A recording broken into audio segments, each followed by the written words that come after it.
Turma, o Papo Reto hoje está histórico. A gente vai registrar a primeira medalha olímpica do tênis brasileiro conquistada pela Luísa Stefani e pela Laura Pigossi, que ficaram com bronze nos Jogos Olímpicos de Tóquio. Mas também não é só alegria, né? A gente vai ter que registrar também o vexame do Novak Djokovic na disputa pelo bronze no simples masculino. Ele jogou raquete na arquibancada, quebrou raquete no poste da rede.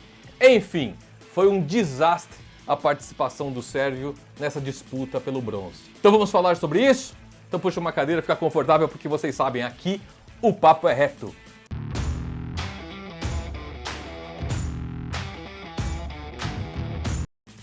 Muito bem, pessoal, tem um ditado nos Estados Unidos, no inglês, que fala assim: the best for last, ou seja, o melhor para o final. Então, lá no final do vídeo a gente vai tratar da medalha olímpica das meninas brasileiras. Vamos abrir falando do Novak Djokovic. O que aconteceu com o sérvio nas últimas 48 horas? Que coisa impressionante! Nas quartas de final dos Jogos Olímpicos, ele atropelou o Kei Nishikori, fez 6-2, 6-0, ritmo de treino, praticamente ali 1 hora de jogo, mas chegou na semifinal, encarou o Alexander Zverev, o alemão, tomou uma virada histórica, sensacional do Zverev. A gente até, o último vídeo, a gente tratou disso. Só lembrando rapidamente, Djokovic chegou a fazer 6-1 no primeiro set, depois sofreu uma virada no segundo set, em que ele perdeu 8 games seguidos. O Zverev fechou o segundo set, já abriu 4-0 no terceiro, e a gente fez uma conta aqui, que dos últimos 11 games dessa partida da semifinal, o Djokovic ganhou apenas um. O Zverev fez uma goleada, um atropelo de 10-1. E ficou nítido, evidentemente, que o Djokovic não conseguiu se recuperar dessa virada, dessa derrota na semifinal. Ele até fez um jogo parelho ali com o Pablo Carreño Busta na disputa pelo bronze, mas a gente sabe que o nível do Djokovic em relação ao espanhol é muito mais alto.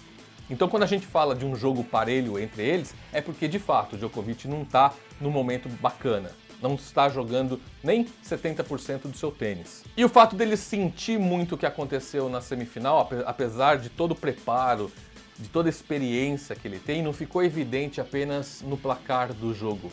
Ficou evidente principalmente nas atitudes do Djokovic ao longo do jogo. Especialmente duas delas que chamaram muita atenção. Todo mundo que acompanha tênis, que gosta de tênis, já deve ter visto por aí, mas eu vou pedir para nossa equipe colocar na tela para vocês. É um vídeo rapidinho ali de 15, 16 segundos, que mostra exatamente esses dois momentos nos quais o Djokovic tora a raquete ali no poste da rede, depois atira a raquete em outro lance nas arquibancadas. Enfim, um destempero, um desequilíbrio emocional gigantescos. Coloca no ar pra gente aí, turma.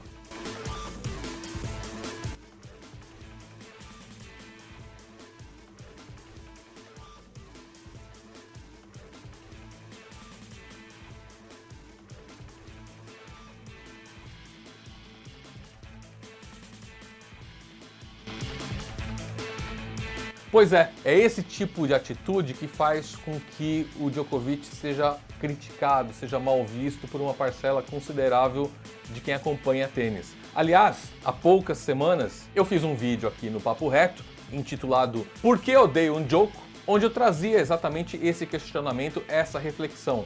Por que um jogador que ganha tudo que o Djokovic ganha, que brinca com seus companheiros, com o público, por que um jogador desse é mal visto por uma parcela de quem gosta de tênis? E o Djokovic acabou respondendo a esse tipo de pergunta, dando razão ou aumentando os argumentos de quem pega no pé dele. E nesse caso, pega com toda a razão. Porque, de novo, o que o sérvio fez na disputa pelo bronze em Tóquio foi um vexame. Turma, e quando acontece isso com um jogador como o Djokovic, número 1 do mundo, 20 Grand Slams nas costas, para muitos o maior jogador de todos os tempos, a gente fica querendo tentar analisar e tentar identificar o que aconteceu, né? Por que aconteceu tudo isso? Antes de começar a gravar esse vídeo, eu já tinha recebido, seja no Instagram, seja no Twitter, no Facebook, enfim, todas as redes sociais, aqui mesmo no YouTube, no WhatsApp, várias manifestações de amigos, colegas, enfim, tentando encontrar uma explicação, e muita gente falando, atribuindo isso ao lado psicológico, a um certo desequilíbrio emocional e dizendo que o Djokovic precisa de um psicólogo. Olha só, um cara desse nível, que já ganhou tudo que tem para ganhar na vida, financeiramente absolutamente realizado. Djokovic, sei lá, deve ter uns 500 milhões de dólares na conta dele. Esse cara tem todo mundo do lado, tem todo tipo de profissional do lado dele. Então certamente ele tem um psicólogo ali. Se não anda o tempo todo ao lado dele 24 horas por dia, a hora que ele precisa, que ele sente que é necessário recorrer, ele tem esse tipo de suporte já. Eu não sou especialista em psicologia, em nada disso. Apenas como alguém que gosta de tênis e tenta observar o que acontece, o que me parece é que em dado momento, e aí não é só com o Djokovic, com qualquer um que viva essa situação, você chega num momento da vida em que você ganha tanto, que você se acostuma tanto com os resultados positivos, com as vitórias, com os tapinhas nas costas, com ser tratado como o the best, o melhor em todo lugar que você vá. A gente precisa analisar isso, né? Não é só o que acontece dentro da quadra. A vida do cara, ele é tratado 24 horas por dia como o melhor, como o imbatível. E aí você fica um longo período da tua vida nesse ambiente. Quando acontece algo que foge a essa regra, você tem dificuldade de lidar com isso. Então eu imagino que o Djokovic, nesse momento, que passou por ele, foi a frustração de ter que lidar com um momento raro na vida e na carreira dele, que é a derrota. E a forma como aconteceu isso, especialmente no jogo contra o Zverev. Ele tomou uma virada ali que até agora eu não consegui lembrar de algo parecido na carreira do Djokovic. Como eu disse para vocês, perder 8 games seguidos e dos últimos 11 ganhar apenas um. Então a mim parece que o que pesou para o Djokovic nesses últimos momentos dele em Tóquio foi a dificuldade de lidar com a frustração da derrota. Resultado: o Djokovic acabou saindo de Tóquio, deixando Tóquio sem medalhas, porque logo após a disputa do bronze na simples, seria a disputa do bronze nas duplas mistas, que o Djokovic jogava também. Só que aí o Sérgio alegou dores, uma lesão no ombro esquerdo e desistiu da partida. Ou seja, o Djokovic, que chegou a Tóquio como favoritaço para todo mundo, inclusive para mim, para a medalha de ouro, deixou a capital japonesa, deixou os Jogos Olímpicos de Tóquio zerado, absolutamente, sem medalha, sem Golden Slam, sem nada, apenas com essa imagem tão negativa por causa dessas atitudes na disputa pelo bronze.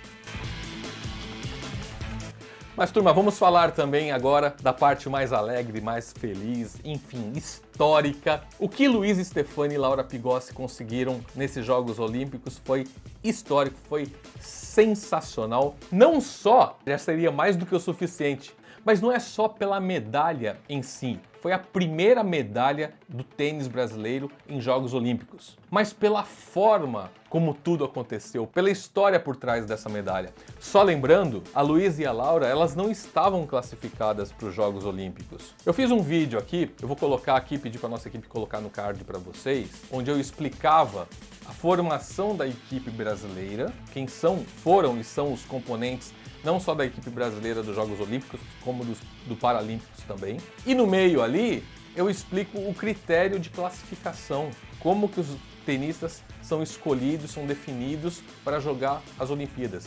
E a Luísa e a Laura, elas estavam fora dessa lista. Acontece que existe um limite ali de 4 tenistas por país.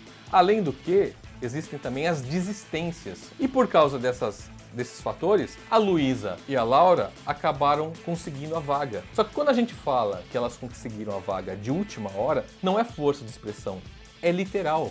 Existia um prazo para se confirmar as inscrições das atletas. E esse prazo, por exemplo, terminava às 10 horas da noite de um sábado. Então, entre 9 e 10, o pessoal da Confederação Brasileira de Tênis, o pessoal estava atrás das duas, porque eles precisavam do ok delas para confirmar a inscrição. Ligavam para elas o tempo todo.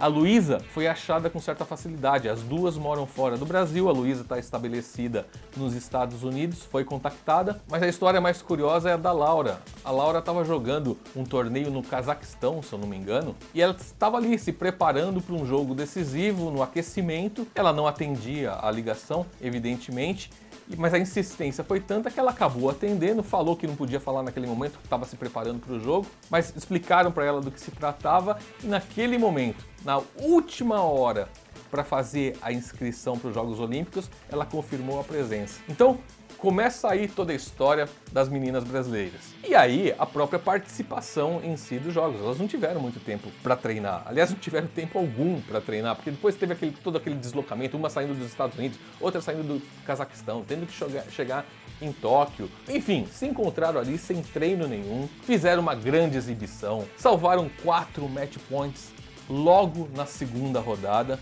onde já eram as únicas representantes do tênis brasileiro. A única derrota acabou sendo na semifinal para a dupla suíça, que foi muito dolorida, é verdade, quem acompanhou viu, as brasileiras chegaram a abrir 4-0 no primeiro set, tiveram aquele gostinho de, meu Deus do céu, a gente vai chegar numa final olímpica, no fim acabaram sofrendo a virada, mas mostraram muita força dentro e fora da quadra, porque você buscar energia para se recuperar de uma derrota como essa, sabe aquela derrota onde você já está vislumbrando os benefícios da vitória, os prêmios, a medalha, e você acaba sofrendo a derrota, é muito dolorido, você precisa ter uma força mental muito forte. A própria Laura disse que depois, quando voltaram para a Vila Olímpica, chorou demais, de soluçar, mas o importante é que elas conseguiram se recuperar.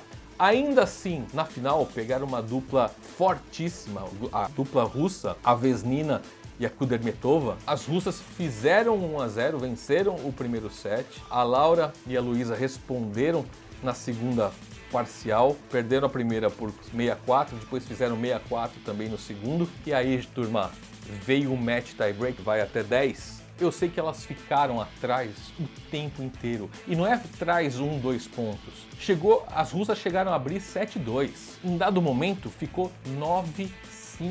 As russas tiveram 4 match points. A Luísa e a Laura salvaram os 4, empataram 9-9 e fizeram 11-9 para ficar com a histórica e inédita medalha olímpica para o tênis brasileiro.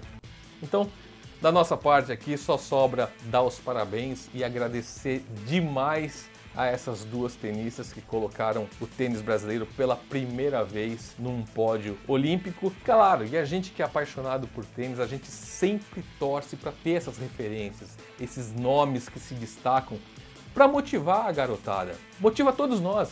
É verdade, a gente precisa reciclar, a gente precisa de novos praticantes, a gente precisa dessa turminha, dessa meninada nas academias, batendo bola. E cada vez que acontece um episódio como esse, a gente fica com um sorrisão aqui e torcendo para que dessa vez a gente consiga dar aquele passinho para motivar a turma a praticar tênis, a investir no tênis, para o tênis ter mais espaço, né? Eu não quero mais ler em comentários aqui no Papo Reto: pô, Vila, que legal que você fala de tênis no seu canal, tá faltando isso, a gente não tem tanta opção assim. Então, Luísa, Laura, muito obrigado por tudo que vocês fizeram em Tóquio.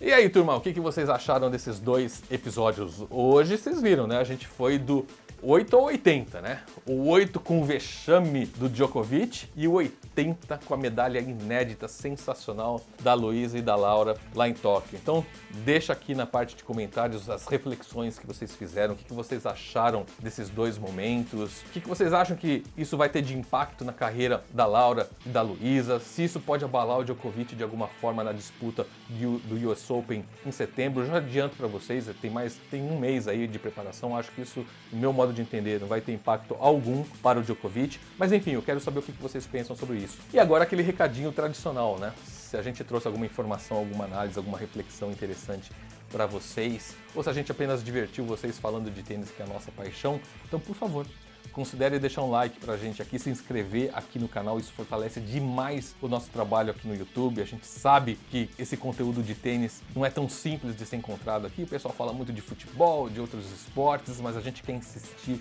aqui com o tênis, então deixando um like, se inscrevendo aqui no canal, vocês ajudam demais o nosso trabalho, a nossa produção de conteúdo aqui, tá bom? E compartilhe esse vídeo com o pessoal da academia, do condomínio, lá do clube, o pessoal que curte bater uma bolinha, que curte falar de tênis, discutir tênis e argumentar sobre tênis.